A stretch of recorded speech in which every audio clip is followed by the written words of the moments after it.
I rented out an Airbnb in Northern California last summer. While scrolling on the app, I found a ton of nice houses. There was a specific location that I liked though, so I chose to look at houses around there and found that there was almost an entire street of Airbnb rentals. I looked at all of them and chose my favorite and booked it. A month later, I flew in and picked up my rental car, then drove an hour to the Airbnb. I pulled into the driveway, and I should mention that it was really late, like 10 or 11. All I wanted to do was get my stuff inside and crash on the bed, but as soon as I opened my car door, a middle-aged lady from the house next door started waving at me. She was standing in the empty driveway, waving and greeting me to the neighborhood. I smiled and waved back, trying not to get stuck in a conversation. I kept my back to her while I unloaded my suitcase and duffel bag, then walked up the driveway to the door. I could see her in the corner of my eye, still standing there, watching me as I walked up and entered the Airbnb. I locked the door behind me and shook my head in confusion and exhaustion, then carried everything to the bedroom. The house was nice and seemed to be in order, but I didn't bother with really checking it out because I was in a hurry to shower and get in bed. I turned the shower on and washed off, but while I was in there, I heard the doorbell ring. I ignored it, which I would have done even if I wasn't showering. It only rang one time, so I assumed they left, and I didn't even check after I dried off and just went straight to bed. I slept nearly 10 hours and got up well rested in the morning. That day, I went into the city and visited a popular restaurant for dinner, then drove back to the house at 7. When I pulled in, that lady from last night was standing by the front door. When she saw me, she ran back to her house and went inside. I quickly got out of the car and went to the front door, entering the code and going inside. I didn't know who this lady was, but the way she ran once she saw me made me uncomfortable. Over the next hour, I paid attention to all of the windows, checking frequently to see if that lady came back.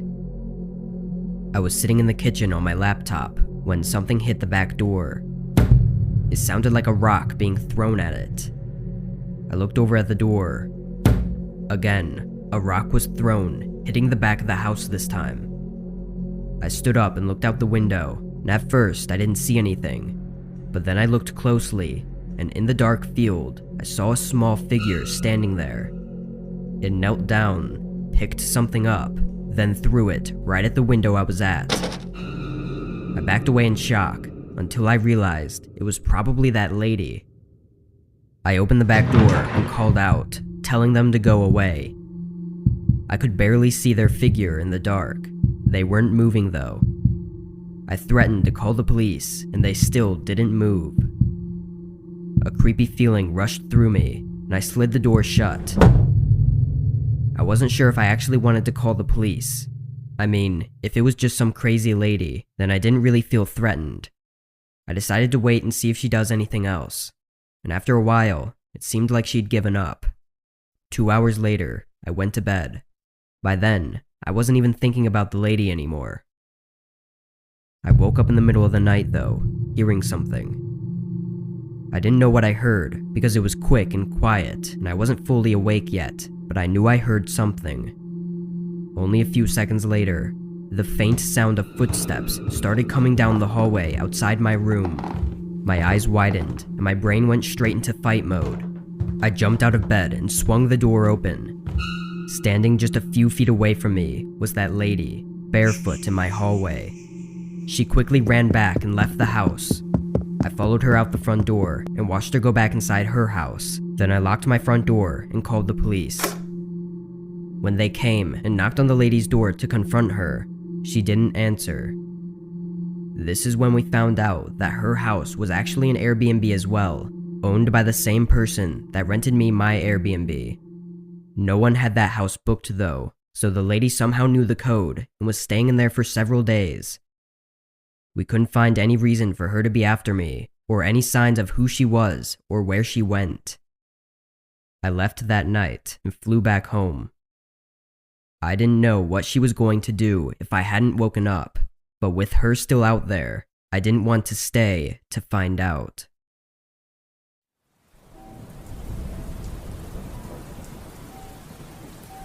I turned 18 back in the 90s, and my uncle offered to rent out his summer home by the lake for me and my friends to have a nice spring break trip for the week.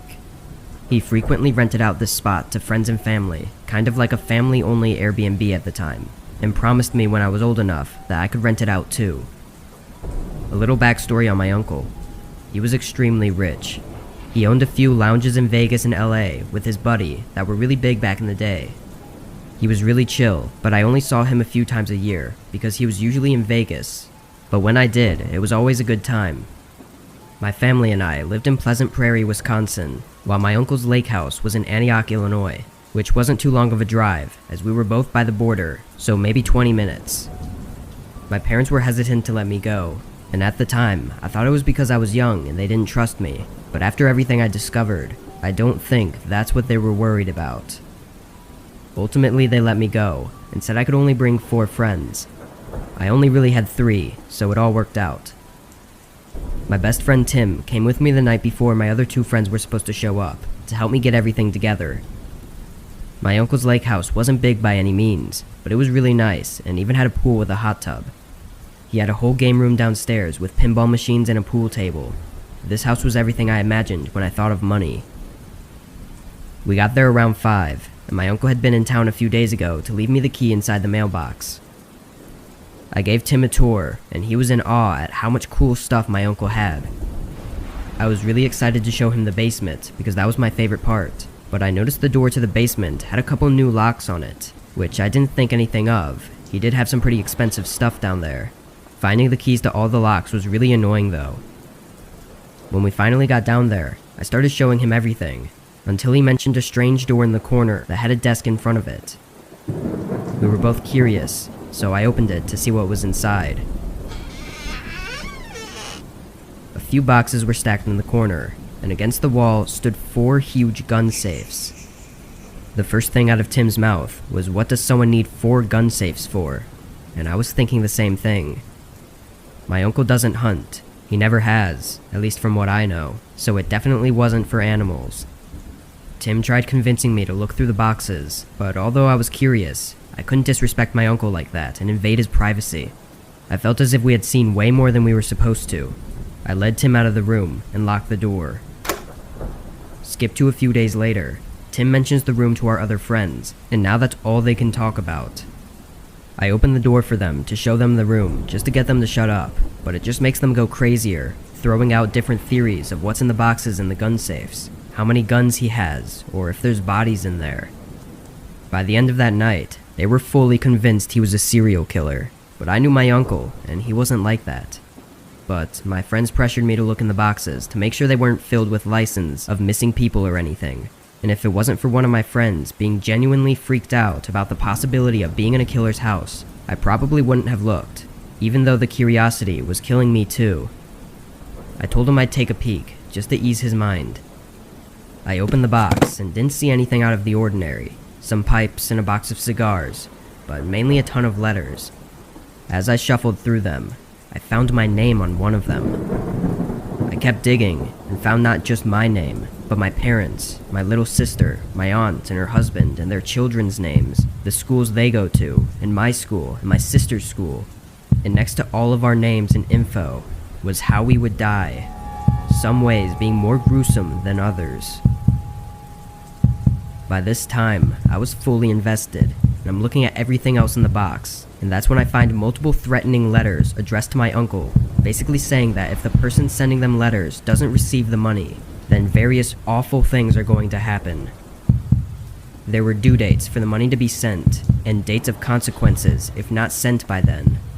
And if all of this wasn't scary enough, I saw pictures of my oldest cousin walking around outside her campus with a description on the back of what would happen after they take her if they don't receive their share by whatever date. I put everything back in the box, and my friends were in shock. They consoled me for the rest of the trip and assured me that if nothing bad had happened yet, then nothing will. Most of the dates on the letters were from many years ago, so I agreed with them. But in the back of my mind was this constant thought of my whole family's life being in my uncle's hand. And if he screws up, even by accident, we would all be paying the price for it. I told my dad when I got home, looking for some solace, But the only response I got was don't go through other people's things, and that was the end of it.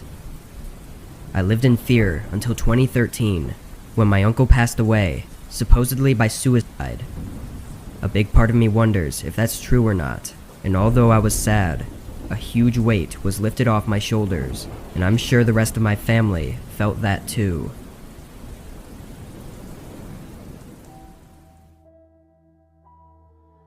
I vacationed to Yukon, Canada in the fall of 2019. My youngest brother had planned to go with me, but had to cancel a couple weeks before due to work, so I went alone.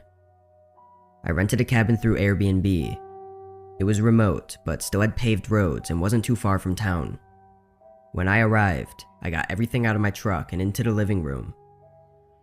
It was already dark out, so I couldn't see much of the outside of the house, but the inside was nice. It was a simple cabin with cozy decorations in all of the rooms, but it was already a little late and the drive had me tired, so I left everything still packed and sat on the couch. I want to say it was around 7:30 or 8, and I was only on the couch for a few minutes before I heard a disturbing noise from someone out in front of the cabin. It was a person yelling, calling for help. The cabin was so far out, I didn't think anyone would be anywhere nearby, so I was already skeptical. I got up and looked through the front window in the living room. A man was standing outside by my truck, holding a hunting rifle and looking at the cabin. He didn't look hurt, so the only reason I could think that he'd need help was if he was lost. But I still didn't trust the man enough to interact with him while I was alone in a remote area. I pulled the curtain shut and stayed against the wall. The leaves outside started crunching, approaching the front porch. Once the man was at the door, he stopped. I waited against the wall for a whole minute, and the man seemed to just be standing outside the front door. "Hey, I need some help," he called out. "Please, my friend needs a ride to the hospital." I thought about replying, but I didn't say anything because I wasn't confident that he was telling the truth.